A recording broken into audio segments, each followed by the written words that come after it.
There was an idea to bring together a group of remarkable people. To see if we could become something more. My name's Max. I'm Noah. I'm Warren. I'm Christina. And we are the Liberty North Hackers.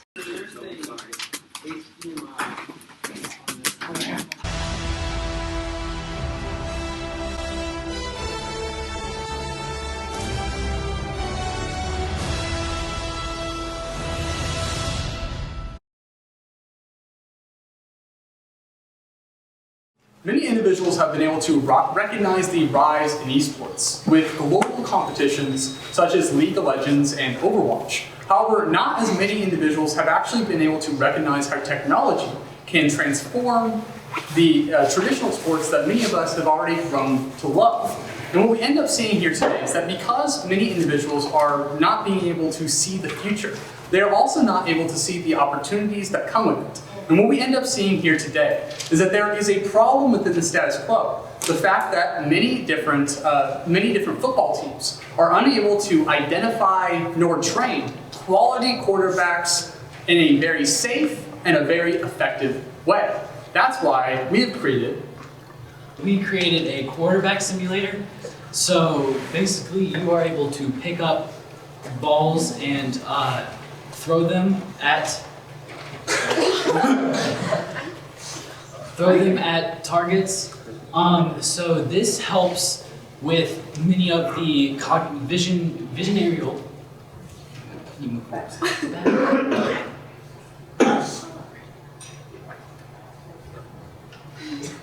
Just tell me which way to go. Yep, stay there. Okay. So this helps with a lot of the vision and cognizant abilities. Many of like preferential awareness, color awareness, depth awareness. We're gonna leave that one out there. Depth perception. It focuses on visual endurance, like looking around and making sure your teammates are where they're supposed to be and throwing to them. So some other real life examples are like Matt Ryan. He is a NFL quarterback, and he spent about 2 years training himself in VR, like his cognizant abilities. He wasn't doing a quarterback simulator, but he was training his abilities in VR, and he was one of the worst quarterbacks, and now he is steadily improving. Also, the British Journal of Ophthalmology has done many tests saying that technology in VR can help improve certain abilities with the person. And basically our game will score you on how many throws you get and stuff like that. We have many features planned for future development, including the ability for coaches and players to adjust the color of the players to better fit like the organization's need, and we want to add the coach's ability and the quarterback's ability to pick plays and routes to improve just certain plays. Include a blurriness feature to improve focus, voice recognition for plays, moving targets and better target recognition, and score on the top of the screen, and a global leaderboard for coaches and organizations to see ranks and compare quarterbacks for draft. There we go. So you might be asking yourself, why did we create a program that is so specific? I mean, we did create a program that is for a specific position, for a specific sport. However, we did this for a certain reason. That's because we recognize that VR training is the future of training. And because of that, we're gonna see more and more competition. More companies are gonna be going into this. And if we don't create a specific program for this role, someone else will. And of course, many coaches and trainers are going to look for the program that is most relevant for what they are looking for. And that's why this program is so efficient for this purpose. Furthermore, let's move on to really what's most important to any investor. How and why is this going to make money? What we have to understand is that currently there is a really great market for this. what we end up seeing is that, first of all, college football has a very, very broad budget to be able to afford these types of programs. New research has found out that overall, athletics spends around $18 billion just for their department, as well as what we end up seeing is that the average football athlete, or the college spends over $100,000 for the average football athlete. With this type of funds, they're going to be able to pay for this VR programming, which many average consumers are not going to be able to afford. Furthermore, what we also end up seeing is that VR programming, or this program is going to be effective for the NFL, since they're also going to find a way in which to train their quarterbacks in a safer regard. Whenever you have a salary, you are paying for someone's salary of $1.1 million a year, you want to put that person in the least amount of danger that you have to. Now, we also recognize as well is that we can have some sponsorships and some partnerships. What we have seen is that Pepsi would be a great partner for us to have, and also, recent studies have shown that Pepsi is trying to rebrand their brand, and are actually trying to appeal to a younger audience. So, we are a younger, newer, and sporty brand. It would make sense for them to want to actually partner with us, and it would make sense for us to partner with them. Finally, what we also see is that Madden does not have a VR program within the status quo. And if we were actually able to get this program up and running, it's likely that they would want to have some type of partnership in the future, just to add to their collection. So next up we have... Okay, our second product is a skiing simulator. So we create this using VR, headset, and hand controllers, and a floatboard that can create the simulation.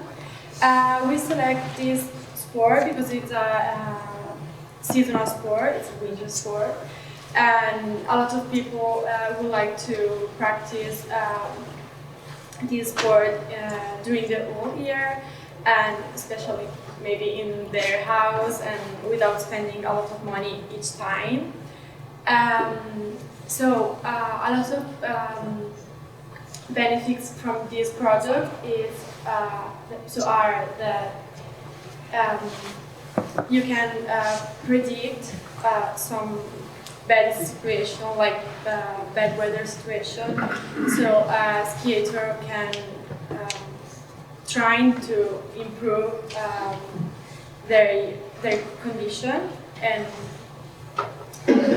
so this product will be able for families and ski resorts. So in conclusion, we have a number of programs. However, we also have to take a look at not only the program, but the way that we're wanting to market it. Because as any investor wants to know, it's not necessarily what the product is, it's what you're going to do with it. So it's for these reasons that I would like to ask you guys to please invest in our product. Help me to understand, out of the 10 sensory skills, which ones did you all focus on? Yeah, no, that's a very good question. So there are a number of things. Of course, this is just a prototype, but what we're wanting to focus on is the visual endurance. What we end up seeing is that in football, especially for the quarterback, they have to be able to focus on a certain player that is part of the plan, with all this other stuff that's going on around them. So if we were able to actually improve their ability to lock onto a target and to be able to maintain that target, that is fundamentally what a quarterback needs to be able to do. However, we're also wanting to work on the focus. That's why we're wanting to make the blurriness feature as well, because we understand that oftentimes whenever you're in the rush of the moment, that you're not able to see as clearly as you would like to. The jumping up and down is supposed to, at least for right now, simulate the defenders. And so it's like, that's supposed to show the difference. Spencer, can you throw one of the balls at the defenders now?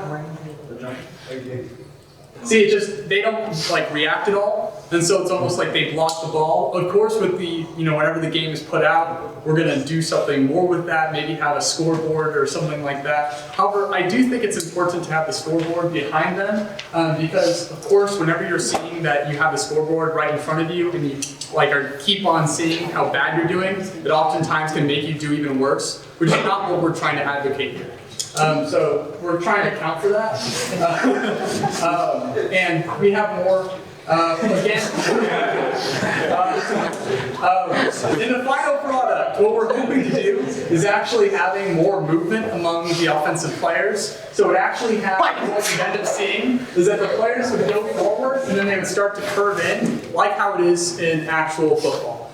So again, then just staying in place like it is right now is not how we're wanting to end up, or what we're wanting to finish with. And also too, whenever you actually pass the ball, whether or not it works or it doesn't, it'll do a different play after that. But we were having fun with this, to be honest. But yeah, we'll keep on changing it up. We're wanting to add colors, make it more realistic with possible uniforms. Like what we talked about in the presentation, we're hoping that either the user or the coach can kind of change the different outfits to fit their needs. So if you have a game the next weekend, you can change the opposing players to the colors of the team you're about to face. So that's kind of our end goal. Yes. So about your second one, the skiing simulator, yes. What exactly was one of the 10 cognitive skills that I was working on? Yeah, so that was going to focus on not only, well, really the hand-eye coordination. That was really what was one of the 10. However, we also think that we go above and beyond with that, because not only are we wanting to do hand-eye coordination, but we're also wanting to do eye-body coordination. That's why we added in the part where we'd actually use our legs and be able to bend like this to be able to direct direction, because that does add another component to it. Yes. Have you, do you plan on making it so the person playing it, would he like have a helmet and like, so it's like they'll actually like this visual block with the helmet and stuff like that, or it's like they'll more like football, posting like the gloves. No, you're totally right. That is how we like to do it. We are focusing for realism here. We understand that whenever a coach or the trainer buys this program, they're not necessarily buying it just to have fun. They're buying it in order to improve the player. So we want to make sure that it's able to kind of mimic real life situations, so it makes the quarterback as good as he could be. Yes? So y'all put like crunch time situations, like 4th down and 2 minutes left, but like that type? Yeah, so like what would be different game modes, like crunch time, or like just playing a game move like that? Yeah, no, that is the long-term goal. Of course, right now we're just wanting to focus on this aspect of being able to throw the ball to a player with all these different things going on. However, the more different styles that we're wanting to create, the better. And furthermore, along with that, we're actually wanting to give the player the ability to be able to choose the different plays that you'd like to use for that turn or that game. This is kind of important too, because it will help the quarterback or the person using this to actually be able to remember these plays, and really building on his short-term memory. What kind of data, what data are you gathering from it and going to use so it helps them learn in the data? So yeah, we're like what we were talking about before, we're wanting to base the scoring on how many throws they get to their teammates, as well as what we're wanting to do is actually store every single time they do a round over time. And we're actually wanting to store the date at which they did it. This way the player or the user is going to actually be able to keep track of how good he was whenever he first started, and is going to be able to see for himself just how much better he is when he last played. Further questions? Well, perfect. Thank you, guys.